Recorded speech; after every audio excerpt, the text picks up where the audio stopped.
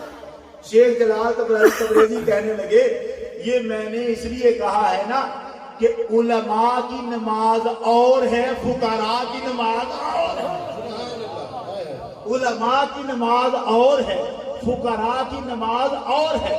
قاضی صاحب نے کہا کیا فرق ہے دونوں کی نمازوں میں؟ نماز تو وہی محمد عربی کی سکھائی ہوئی ہے، کیا فرق ہے دونوں کی نمازوں میں؟ شیخ جلال تبریزی کہنے لگے علماء جب نماز پڑھتے ہیں تو سوچتے ہیں، پتہ کرتے ہیں کعبہ کدھر ہے، وہ دھیان کرتے ہیں کعبہ کدھر ہے۔ اگر انہیں سمت کعبہ کا پتہ چل جائے تو ادھر منہ کر کے نماز پڑھتے ہیں، اور اگر پتہ نہ چل سکے کہ کعبہ کدھر ہے، ایسی جگہ پر ہوں جہاں کعبے کی سمت کا پتہ نہ چلے تو پھر دل میں سوچتے ہیں، اندازہ لگاتے ہیں کہ کدھر ہوگا، کدھر ہوگا۔ پھر دل میں جو پکا خیال آئے کہ ہاں ادھر ہی ہوگا، اپنے خیال کے مطابق ادھر منہ کر کے نماز پڑھ لیتے ہیں۔ قاضی صاحب کہنے لگے تو فقراء کیسے کرتے ہیں، فقراء کیسے نماز پڑھتے ہیں؟ علماء کی تو بتا دی، فقراء کیسے پڑھتے ہیں؟ شیخ جلال تبریزی نے کہا وہ فقراء نماز کعبے کی سمت کو دیکھ کر نہیں پڑھتے، فقراء تب تک نماز نہیں پڑھتے جب تک عرش خدا دیکھ نہیں لیتے۔ نعرہ تکبیر، نعرہ رسالت، نعرہ حیدری، محفل میلاد مصطفیٰ، شان اولیاء، نعرہ سلطانیہ۔ فقراء نماز پڑھتے ہیں عرش خدا کو دیکھ کر، جب تک وہ رب کے عرش کو دیکھ نہیں لیتے وہ نماز نہیں پڑھتے، وہ کعبے کی سمت کو نہیں دیکھتے، وہ تو رب کے عرش کو دیکھ رہے ہیں۔ قاضی صاحب نے یہ بات سنی مگر دل کو بائی نہ، ہمیں یہ فقیر لوگ ایسے کرتے رہتے ہیں۔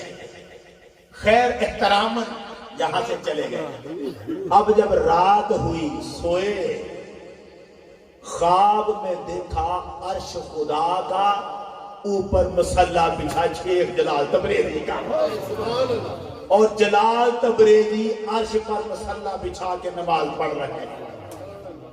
آنکھ کھلی صبح، دوڑے قاضی صاحب اور جا کے بارگاہ میں عرض کی حضور معاف کر دیں، دل میں کچھ خیالات سوچتا رہا، جانتا نہیں تھا واقعتاً آپ کی نماز اور ہے، ہماری نماز اور۔ شیخ جلال تبریزی کہنے لگے یہ جو تم نے رات دیکھا ہے نا، ابھی منظر نہیں بتایا تھا انہوں نے۔ شیخ جلال تبریزی کہنے لگے اور یہ جو تم نے رات دیکھا ہے نا، یہ ہم درویشوں میں سب سے چھوٹا درجہ ہے، سب سے چھوٹا درجہ ہے۔ اس نے کہا حضرت پھر بڑا درجہ کیا ہوتا ہے؟ حضرت کہنے لگے بڑا درجہ یہ ہوتا ہے کہ پانچوں نمازیں عرش پر پڑھتے ہیں، پانچوں نمازیں عرش پر پڑھتے ہیں، اور پھر جب واپس آتے ہیں تو کعبے کو دیکھتے ہیں۔ عرش کو دیکھا پہلے، نماز پڑھی، پھر کعبہ بھی دیکھا، سامنے ہی تھا، سامنے ہی تھا۔ ہم نے کعبے کی طرف منہ کر کے نماز شروع نہیں کی، عرش کو دیکھ کے نماز شروع کی۔ کعبہ غلط ہوا ہی نہیں، وہ سامنے ہی تھا۔ عرش سے پلٹ کے آئے تو کعبے کو سامنے دیکھا، اور جب کعبے سے نکلے، سلطان باہو نے عین الفقر میں لکھا ہے، وہ کہتے ہیں شیخ جلال تبریزی نے کہا جب درویش کعبے سے نکلتا ہے تو اپنی 10 انگلیوں میں پوری کائنات کو دیکھ لیتا ہے۔ عاشقوں کی نماز اور ہے، فقراء کی نماز اور ہے، علماء کی نماز اور ہے۔ جس منزل نو عشق پچاوے ایمان خبر نہ کوئی، پتہ ہی نہیں ایمان کو وہ درجے کیا ہے جہاں عشق لے جاتا ہے، نہیں جانتے وہ بات۔ ساری دنیا نے تو کر رکھی ہے، ہر کوئی تو جانتا ہے۔ بارات گزر رہی ہے اور سلطان بہو کھیتوں میں کام کر رہے ہیں، کھیتوں میں کام کر رہے ہیں، اور باراتیوں نے پوچھا احمد پور کا راستہ کدھر ہے؟ کام چھوڑا، کہنے لگے راستہ دکھانے والا کو کیا ہوا جو منزل تک پہنچا کے نہ آئے؟ آؤ میں تمہیں احمد پور لے کے چلتا۔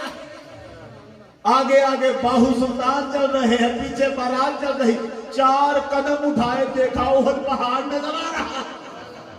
لوگوں نے پوچھا ہم تو احمد پور جانا چاہتے تھے، یہ کہاں آ گئے؟ فرمایا تم مدینہ منورہ آ گئے ہو۔ پوچھا ہم نے تو احمد پور جانا تھا۔ وہ سلطان باہو کہنے لگے میں اس کے علاوہ کسی اور احمد کو نہیں جانتا۔ نعرہ تکبیر، نعرہ رسالت، نعرہ حیدری، سلطانیہ۔ میں اس کے علاوہ کسی اور احمد کو نہیں جانتا۔ او یارو، جس منزل نو عشق پچاوے ایمان خبر نہ کوئی ہو، اسی عین الفقر کے اگلے صفحے پر لکھا ہے شیخ جنید بغدادی رحمت اللہ علیہ، چھوٹے سے بزرگ نہیں ہیں، اور ابو بکر شبلی مرید ہیں جنید بغدادی پیر، اور دونوں اکٹھے جا رہے ہیں، یہ سارے یہ لوگ ہیں عشق والے، عاشق لوگ ہیں سارے۔ کسی نے 12 اماموں کے نام لیے تھے، کسی بزرگ، ہماری حدیث کی کتابوں میں بزرگ ہے ابن ماجہ، حدیث کی 6 معتبر کتابیں ہیں، ان میں ایک کتاب کا لکھنے والا ابن ماجہ ہے۔ ابن ماجہ کے استاد تھے شیخ حروی۔ شیخ حروی سے کسی نے پوچھا تھا 12 اماموں کے ناموں کے بارے میں، انہوں نے کہا تو کیا کہہ رہا ہے، یہ وہ نام ہیں زبان سے ان ناموں کو پڑھ کر کسی پاگل پر پھونک مار دو اسے بھی شفا مل جائے گی۔ بس زبان کسی فرید کی چاہیے نا، زبان کسی فرید کی چاہیے نا، پھر دم بھی اثر کرتے ہیں۔ دم یہی ہے، سورت فاتحہ یہی ہے، پڑھے فرید تو پانی میٹھے ہو، قرآن یہی ہے، پڑھے زبان صحابہ کی تو پھر کنویں میٹھے بن جائیں، بیماروں کو شفا مل جائے۔ دم زبان کا بھی تعلق اس میں ہے، سچی ہونی چاہیے۔ یہ جو نام ہوتے ہیں یہ بھی بڑے قیمتی ہوتے ہیں، بڑے قیمتی۔ اور سلطان باہو رحمت اللہ علیہ تو بندہ ہی عاشق ہے، اس نے اپنے آپ کو تو دنیا کی رسموں میں رکھا ہی نہیں۔ یہ جو ہے نا، جیسے ہم ہیں سنی، فلانا وہابی، دیوبندی، شیعہ، سلطان باہو ان مسلکوں میں قید نہیں تھے۔ سنی